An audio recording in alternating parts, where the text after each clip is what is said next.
Adviser রাখা, mentor রাখা। সব বড় বড় বিজনেসম্যানই হচ্ছে তাদের বিজনেসের উপর থেকে দেখার জন্য একজন কোচ রাখেন, একজন মেন্টর রাখেন, এবং তারা তার সাথে কনসাল্ট করেন এবং সে অনুযায়ী বিজনেস পরিচালনা করেন। কোথায় ফল্ট হচ্ছে, কোথায় আপনার বাল্টি ফুটা, এই সমস্ত বিষয়গুলো তারা যেভাবে দেখতে পারে, আপনি হয়তো বিজনেসের ভিতরে থাকেন, ফলে আপনি সেভাবে হয়তো বা দেখতে পাচ্ছেন না বা পারেন না, বা আপনার ওই সময়টা হয়ে ওঠে না, সুযোগটা হয়ে ওঠে না, অথবা বিজনেসের ওই পার্টটাতে আপনার নজর যাচ্ছে না।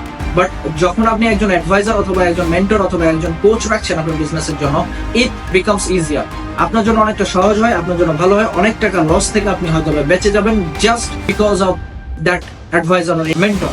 সো এই জিনিসটা অনেক বেশি গুরুত্বপূর্ণ। বিদেশে এটা খুব বেশি চলে, আমাদের দেশে আসা শুরু হয়েছে। সবাইকে আমি রেকমেন্ড করি যে ডেফিনেটলি একজন মেন্টরের সংস্পর্শে থাকা খুব বেশি জরুরি, যে বিজনেসটা বোঝে, যে লাইফ বোঝে, যে পার্সোনাল ফাইন্যান্স গুলো বোঝে, যে পার্সোনাল ব্র্যান্ডিং গুলো বোঝে, যে এই ফিল্ড গুলো সম্পর্কে আপনাকে হেল্প করতে পারবে, যার এক্সপিরিয়েন্স আছে, যার প্রুভেন ট্র্যাক রেকর্ড আছে। মূল বিষয় হচ্ছে যার এক্সপিরিয়েন্স আছে। এই ধরনের ব্যক্তিগুলোর সংস্পর্শে থাকার চেষ্টা করেন।